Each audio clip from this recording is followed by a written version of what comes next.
تاخیر ہو گھبرانا نہیں، عمر بڑھ جائے گھبرانا نہیں۔ میری قوم کی بیٹیوں، غوث پاک کی امی جان کو تو کس عمر میں شادی ہوئی؟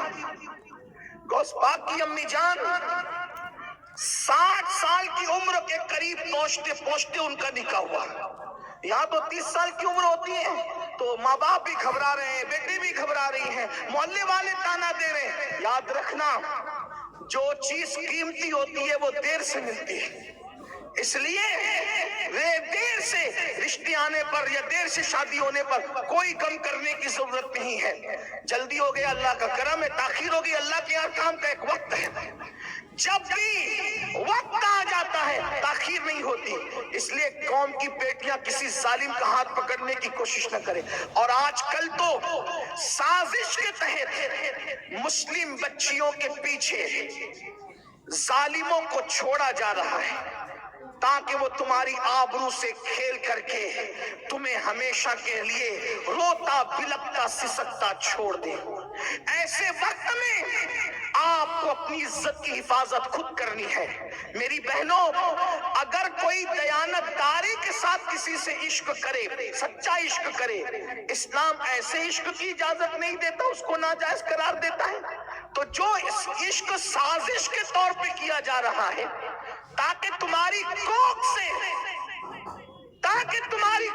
کو برباد کیا جائے، تمہاری آبرو سے کھیلا جائے، تمہاری خوشیاں ہمیشہ کے لیے چھین لی جائے، تمہیں سسکتا بلکتا چھوڑ دیا جائے، کیا ملے گا؟ دنیا میں غم، بربادی، تباہی، اور آخرت میں اللہ کا نہ ختم ہونے والا عذاب۔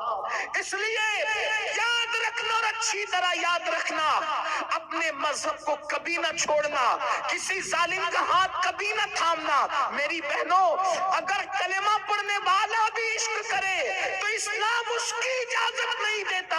اگر منکر اسلام تمہارے سامنے آ کے لڑائے تو اسلام اس کی اجازت کیسے دے سکتا ہے؟ میں آگے اور بھی گفتگو کرتا، لیکن مغرب کا وقت بالکل قریب ہے۔ ایک آخری روایت پڑھ کر میں اپنی گفتگو کو تمام کرتا ہوں۔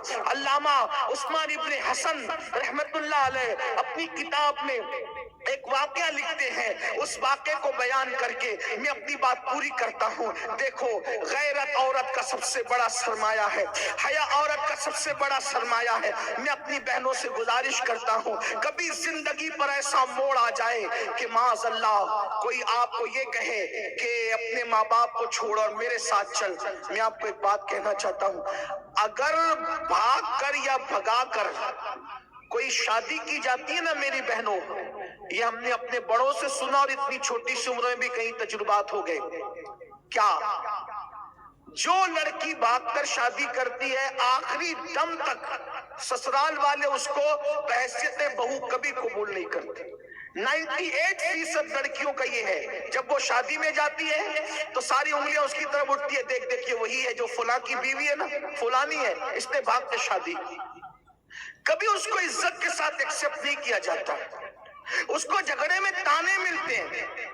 دو لمحے کی خوشی کے لیے ہمیشہ کی ذلت کیوں مول لیں؟ اللہ نے درخت کے پتوں کو بھی بغیر جوڑ کے پیدا نہیں کیا ہے۔ میری بہنوں، مسلمان ہو تو سن لو، اللہ نے درختوں کے پتوں کو بھی بغیر جوڑے کے پیدا نہیں کیا، اللہ نے ستاروں کو بھی بغیر جوڑے کے پیدا نہیں کیا، سر کے بال بھی بغیر جوڑے کے نہیں ہیں، داڑھی کے بال بھی بغیر جوڑے کے نہیں ہیں، جسم کے بال بھی بغیر جوڑے کے نہیں ہیں، چونٹیاں اور کیڑے مکوڑے بھی بغیر جوڑے کے نہیں ہیں۔ جس اللہ نے جانوروں کو بغیر جوڑے کے پیدا نہیں کیا، جس اللہ نے پھول پتیوں کو بغیر جوڑے کے پیدا نہیں کیا، اس اللہ نے کیا تمہیں بغیر جوڑے کے پیدا کیا؟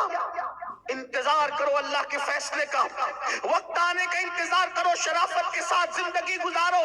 اور ایک بات آپ سے کہوں، یاد رکھنا اور اچھی طرح یاد رکھنا، اچھا رشتہ بھی اللہ سے ڈرنے کی بنیاد پہ آتا ہے۔ آج کل لڑکیاں گندی فلم بھی دیکھیں، فیس بک بھی چلائیں، یوٹیوب بھی چلائیں، اور پھر کہیں مولانا تعویذ دو تاکہ اچھا رشتہ ہے۔ مولانا کا تعویذ سر آنکھوں پر، تمہارا تقوی اور پرہیزگاری جو کام کرے گا، اتنا بڑا کام کسی کا تعویذ نہیں کر سکتا۔ ایک مثال کے ذریعے سمجھاؤں، دیکھو اچھا رشتہ بھی تقوی کی برکت سے آتا ہے. آپ نے اس واقعے کو مختلف تناظر میں سنا ہوگا، آج اس تناظر میں سن لیں. اچھا رشتہ بھی تقوی کی برکت سے آتا ہے، اچھا رشتہ بھی پرہیزگاری کی برکت سے آتا ہے، اچھا رشتہ بھی خوف خدا کی برکت سے آتا ہے. تو میری بہنوں آئیے سن لو اچھا رشتہ کیسے آتا ہے. اللہ سے ڈرو، اللہ کا خوف کرو، گناہ مت کرو، گناہ سے بچو، اچھا رشتہ آئے گا. دلیل آپ نے سنا ہوگا، مدینہ منورہ کی سرزمین ہے، ایک بوڑھی کپ کپی والی آواز اچانک رات کے حصے میں نمودار ہوتی ہے، بیٹی جلدی سے دودھ میں پانی ملا دو. اچانک ایک جوان آواز اس کا جواب بن کر کے ٹکراتی ہے، امی امیر المومنین نے منع کیا ہے دودھ میں پانی ملا کر بیچنے سے، اس کی اسلام اجازت نہیں دیتا.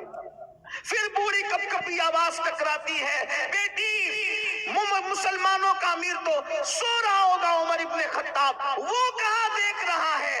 پھر بیٹی کی طرف سے جواب جاتا ہے، امی مسلمانوں کا امیر عمر نہیں دیکھ رہا ہے، لیکن ہم سب کا خدا اللہ تو دیکھ رہا ہے. تقویٰ دیکھو، پرہیزگاری دیکھو، خدا کا کرنا. اس وقت امیر المومنین مدینے کی گلیوں میں رعایا کے حال اور مزاج پرسی کے لیے گھوم رہے تھے. جب یہ کان میں آواز ٹکرائی، سوچا کوئی اتنی بھی پرہیزگار لڑکی ہے مدینہ منورہ میں؟ اس لیے کہ صحابہ کا دور اختتام کی طرف جا رہا تھا اور تابعین کا دور شروع ہو رہا تھا. اللہ کے رسول علیہ السلام پردہ فرما چکے تھے، امیر المومنین نہیں دیکھ رہے، اللہ تو دیکھ رہا ہے. یہ تصور تھا اس نوجوان لڑکی کا. آج کیا حال ہے؟ امیر المومنین نے گھر پہ نشان لگایا، معلومات لی تو پتا چلا وہ لڑکی کنواری ہے، اور اس کے بعد اپنے بیٹوں سے کہا کہ میں بوڑھا ہو گیا ہوں، تم میں کون ہے اس سے نکاح کرے گا. دیکھو اس کا رشتہ اس کی ماں نے نہیں بھیجا، اس لڑکی کو ڈھونڈنا نہیں پڑا، اللہ دیکھ رہا. اس تصور نے اس کو بہو کس کی بنایا. توجہ کریں، کتنے بڑے گھر کی بہو بن گئی. اللہ اکبر.